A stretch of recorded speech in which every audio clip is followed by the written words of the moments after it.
మానవాళి పాప విమోచనార్థం యేసుక్రీస్తు ఈ లోకానికి వచ్చారని ఆ ప్రభు బోధనలను అనుసరించి పేదలకు సాయం చేయడమే నిజమైన మానవత్వమని పెద్దలు ప్రసాద్, సాయిరాం, అథోని, ఊమి సలీం, అథెన్నా నాగరాజులు పేర్కొన్నారు.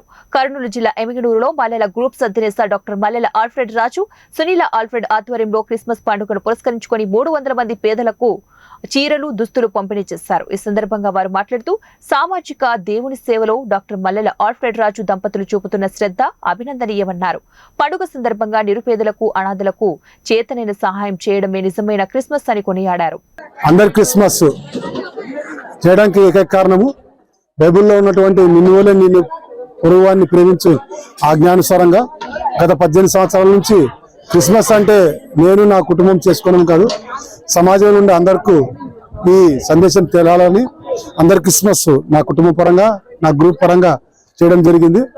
ఇందుకు మహమ్మదీలైతేనేమి, హిందువులైతేనేమో మనకు సపోర్ట్ ఇస్తూ గత 18 సంవత్సరాల్లో క్రిస్మస్ అంటే అందరు క్రిస్మస్ అని నిరూపించేలాగా అందరు సహకరించారు. ఆ సహకారంతో పాటు వికలాంగులైతేనేమి, అనాథలైతేనేమి, వృద్ధులకు ఈరోజు ఒక 300 మంది దాకా చక్కటి బట్టలు ఇచ్చి వాళ్ళకు కూడా మా ఆనందంలో వాళ్ళు పానిభాగస్తులుగా చేయడం జరిగింది. దాంతోపాటు మంచి ఆహారం వాళ్ళకి ఇచ్చి ఈరోజు క్రైస్తవం అంటే అందరిని కలుపుకుపోయే తత్వమని, మన మతం మన తత్వం మానవత్వం అని నిరూపించుకునేలాగా ఈ కార్యక్రమం జరిగింది. ఇంతవరకు సహకరించిన ప్రతి ఒక్కరు నా హృదయపూర్వక కృతజ్ఞతలు చేస్తున్నాను.